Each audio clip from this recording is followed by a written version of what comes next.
All right, in this video here, we're going to take a look at how to graph out an inequality. And what I'm going to do first is I'm going to show you how to get it into graphic form so that it might be a little bit easier to graph out without the use of technology, doing it by hand. So we're going to start here by taking a look at this inequality where we have 2y plus x is less than 6. Now, for any of you that recognize graphic form, which is what I like to use and I'm going to use, um, it's helpful to get it y all by itself or to isolate y. That can be a little bit tricky, but let's go through a couple steps on how to do that. When we see this here, to get y by itself, we have to remove the x value first. Okay. In this case, we have a single x there, so we're going to subtract x from both sides. And when we do that, we're going to get a negative x on the right-hand side instead of on a positive x on the left-hand side. We're removing it from both sides, a negative.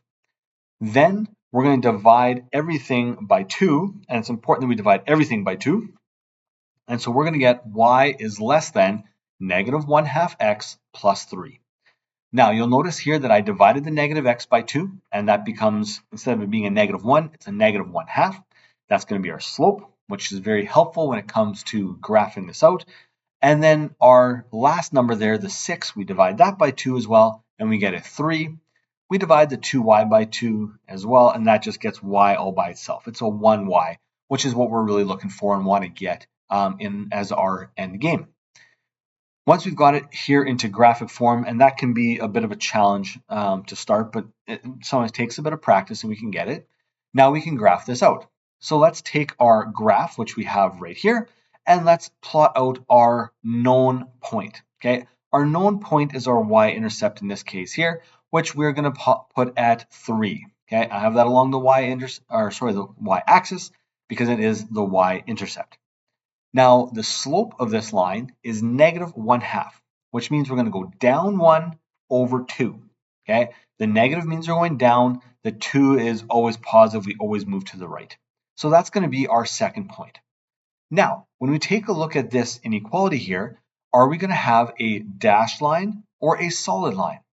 Well, there's the difference here is that our inequality is not equal to that line, but that line is a reference point or a block point there. Okay, so it kind of is where the edge is, and it's not equal to. So what we're going to do is we're going to use a dashed line going through there. It's important that it's dashed because it's not equal to. If our inequality has equal, then we're going to create a solid line that goes through there. Now, do we shade the top or the bottom? You could use a reference point like 0, 0. You plug that into our original equation. It'd be 2 times 0 plus 0, so that would be 0. 0 is less than 6. Yep, true. So we're going to shade the bottom side. Or take a look at the way that you solved for graphic form, and we notice that we have a less than sign in there, which means that we shade the bottom of this inequality, and then that is done. Okay, so get the bottom shaded, and then that whole region right there is the answer. If you're asked to come up with a point that works for this, any point in the shaded region is going to do.